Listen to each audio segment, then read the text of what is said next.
Ibnu Qayyim rahimahullah mengatakan, lanjutan bahasan kita, banyak kalangan salaf yang berkata,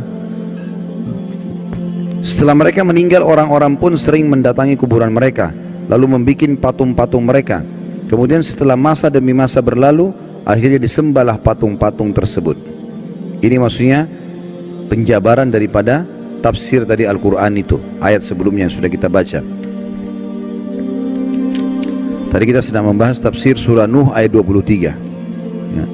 Jadi awal-awalnya dibuat patung-patung, sampai akhirnya di kuburannya mulai dibuat patungnya, dengan alasan syaitan bisikan supaya tidak lupa mukanya ya. Lalu kemudian mulailah berjalan waktu, lama-lama orang jadi sembah ya. Sembah itu berarti, sembah artinya kalau kita bilang iyyaka na'budu, hanya kepadamu kami menyembah. Sembah itu tunduk, patuh, cinta ya. Itu semua makna-makna sembah. Jadi akhirnya berlebihan pada benda-benda mati seperti ini.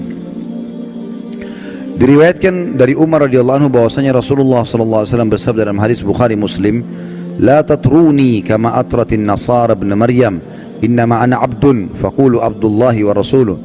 Jangan pernah kalian berlebihan dalam memujiku sebagaimana orang-orang Nasrani telah berlebihan memuji Isa putra Maryam. Aku hanyalah seorang hamba, maka katakanlah hamba Allah dan Rasulnya ya. Jadi Nabi Isa itu dulu alaihissalam, kaumnya awal menganggap dia nabi, manusia biasa. Awalnya Hawariyun, sahabat-sahabatnya dulu begitu.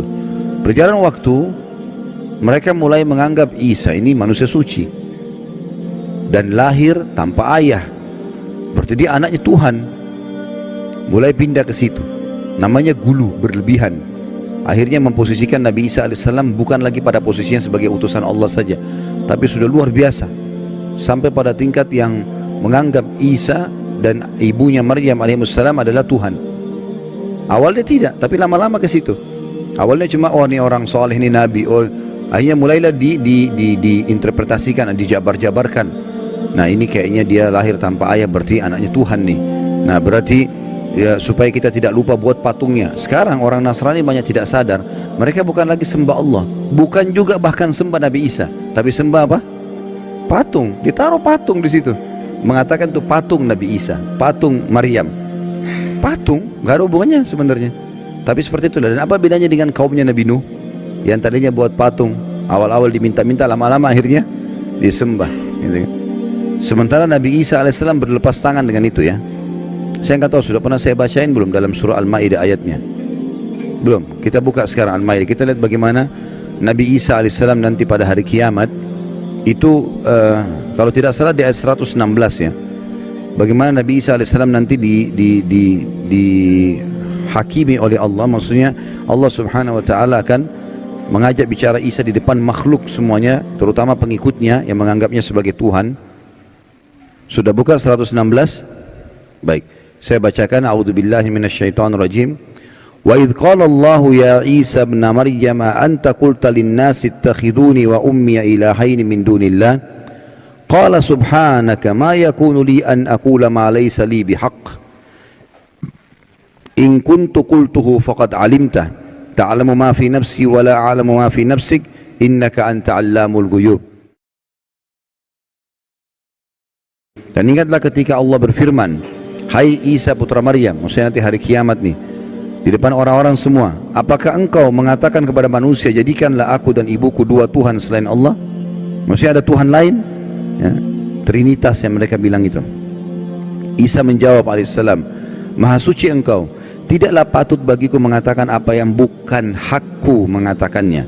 Jika aku pernah mengatakan, maka tentulah engkau mengetahui apa yang ada pada diriku, dan aku tidak mengetahui apa yang ada pada diri engkau.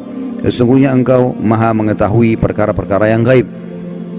Lalu Nabi Isa mengatakan 117-nya, ma qultu lahum illa ma amartani bihi an i'budullaha rabbi wa rabbakum wa kuntu alaihim syahidan ma dumtu fihim falamma tawaffaitani kunta antar raqiba alaihim wa anta ala kulli syai'in syahid.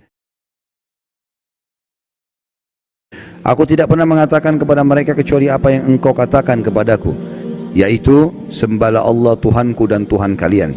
Ini ajaran Nabi Isa AS kepada orang-orang Nasrani. Enggak pernah dia bilang, jadikan saya sebagai anak Tuhan, jadikan ibu saya sebagai Tuhan.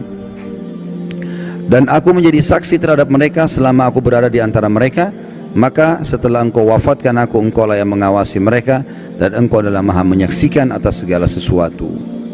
Jadi nanti pada hari kiamat, pernyataan Allah subhanahu wa ta'ala yang akan disampaikan kepada Isa alaihi salatu wassalam. Dan Nabi SAW mengatakan, jangan pernah kalian berlebihan dalam memujiku, sebagaimana orang-orang Nasrani telah berlebihan memuji Isa putra Maryam.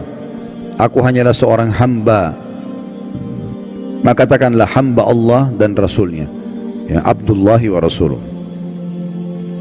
Juga sabda Nabi SAW di dalam hadis riwayat Imam Ahmad, Tirmidzi, Ibnu Majah dari Ibnu Abbas radhiyallahu anhuman, bahwasanya Rasulullah SAW bersabda, iyyakum wal ghulu fa innama ahlaka man kana qablakumul ghulu. Jauhilah oleh kalian sikap berlebihan, karena sungguhnya sikap berlebihan itu yang telah menghancurkan umat-umat sebelum kalian. Jadi ini akan membinasakan, karena kalau ada orang, ada dosa-dosa, ada dua macam Bapak Ibu sekalian, ya. Ada dosa syahwat, dosa yang diikuti dengan hawa nafsu, kayak zina, riba, ya, mencuri. Ini orang yang melakukannya tahu kalau dia salah. Semua orang tahu salah. Mukul orang, gunjing, ambil barang orang lain, dia tahu dirinya salah. Jadi lebih mudah taubat. Tapi yang masalah dosa kedua, namanya dosa syubhat. Syubhat semua dalam hidupnya. Dia pikir dirinya ibadah padahal selagi salah. Ini bahaya sekali. Orang nggak tahu masuk dalam syirik, masuk dalam bid'ah. Dia pikir dirinya ibadah padahal sebenarnya salah. Diingatkan Rasulullah tidak pernah contohkan, nggak apa-apa.